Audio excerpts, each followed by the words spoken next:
joy and compassion, creating change amidst our horizon, building a brighter future with youthful passion.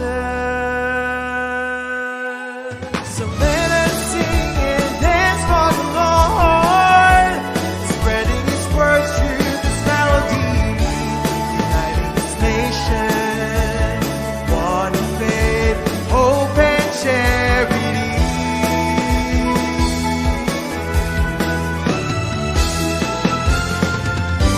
Let the love of God reign in our heart, shaping the world with the gifts we impart.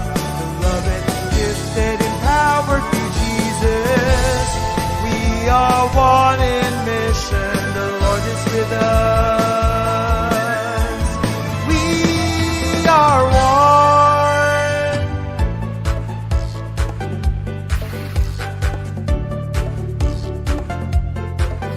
Let the Spirit of Christ be your guide, like a spark of light forged in the sky. Together we'll reach our dreams up high. So let us sing and dance for the Lord, spreading His words through this melody, uniting His nation, one in faith, hope, and charity.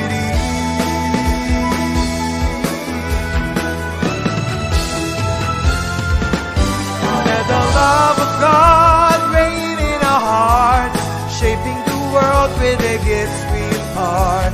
Beloved, gifted, empowered through Jesus, the Lord is with us. We are one. Dance for the Lord, spreading His words through this melody, uniting His nation, one in faith, hope, and charity.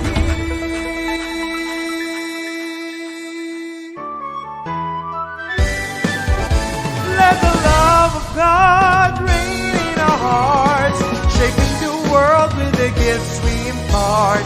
Beloved, gifted, empowered through Jesus, we are one in this mission. The Lord is with us. We are one. Let the love of God reign in our hearts, shaping the world with the gifts we impart.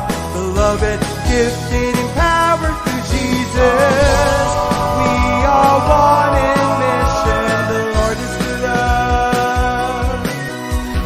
We are one.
like a spark of light forged in the sky.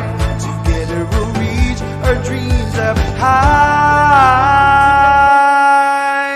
So let us sing and dance for the Lord, spreading His words through this melody, uniting this nation, one faith, hope, and charity.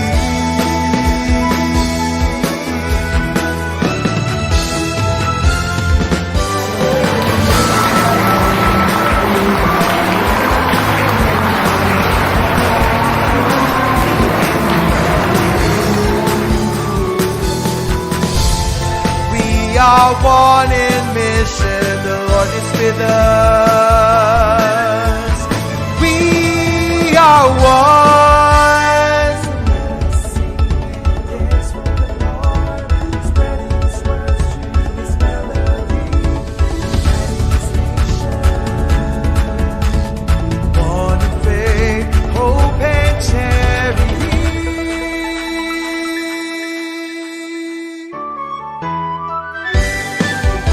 Let the love of God reign in our hearts, shaping the world with the gifts we impart. Beloved, gifted, empowered through Jesus. We are one in this mission. The Lord is with us. Sana ang Panginoon Diyos, pinakakatanggap hito sa isip. Ibugat na sa ating puso ang pakaisipan na minsan ng ang pagkatalibin para magtapat ang kalapatutunan. At ibang tandaan ng kinakamang pangarangga at kapasalamatan ng Ginoo, hugayan tayo ngayon, sandungan tayo matagal ang kalakaban tungkol sa Diyos.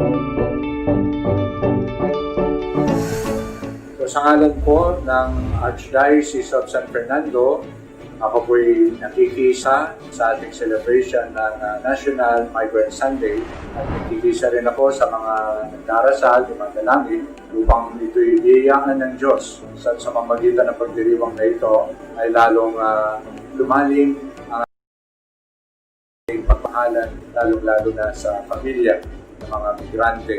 Gusto ko rin pong ipahayag ang aking pagpapahalaga sa mga kapatid natin nasa abroad, nagtatrabaho sa abroad, sa ng kanilang mga pamilya. Naway patuloy kayong gabayan at bigyan ng pagkalinga ng ating Panginoon.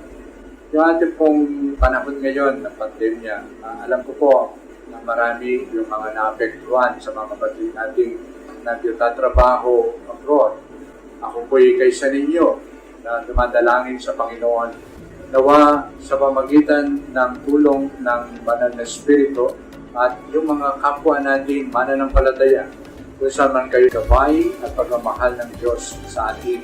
At alam ko rin po na marami yung mga siuwian dahil nga sa nangyaring pandemya ito. Ito ay alam natin hindi magandang balita, lalo na sa kanilang mga pamilya na umaasa sa kanilang pagtatrabaho. Nawa itong kanilang mga nararanasan ngayon magsilbing isang pamamaraan na kung saan ay lalo mapagtibay ang kanilang paniniwala at pagtitiwala sa Diyos at lalong ligtig ang kanilang pagkakaisa at pagmamahalan sa kanilang mga pamilya. Ako'y nananawagan sa mga kapatid natin na sila naman ay hindi nalalaman, nakikilala ng mga kapatid natin na dumaranas ng paghihirap dahil sa nangyari na sila'y pinauwi. Tulungan po tayo at maging daan tayo upang magkaroon ng mas malalim na pananalig at pananampalataya na apektuhan. At tanggapin niyo po ang basbas ng Panginoon, Ama, Anak, at ng Espiritu Santo. Amen. Sumayin niyo po lahat ng kapayapaan.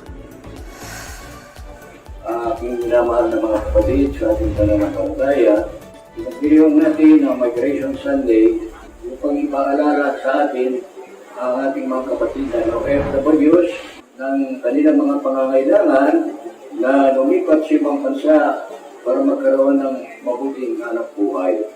Ang migration o mga palipat-lipat ng mga komunidad ay nababasa natin sa lumang tipan ng Biblia. At mayroong sinasabi nilang forced migration sa gera. Halimbawa, naka-exile yung mga Israelita sa Babylonia, sa Assyria, at sa ating panahon ay yung mga kapatid nating Muslim sa Syria ay nagmamigration sa Europa, Italia, at sa iba't ibang bansa para iwasan yung violensya at patayan dyan sa Middle East.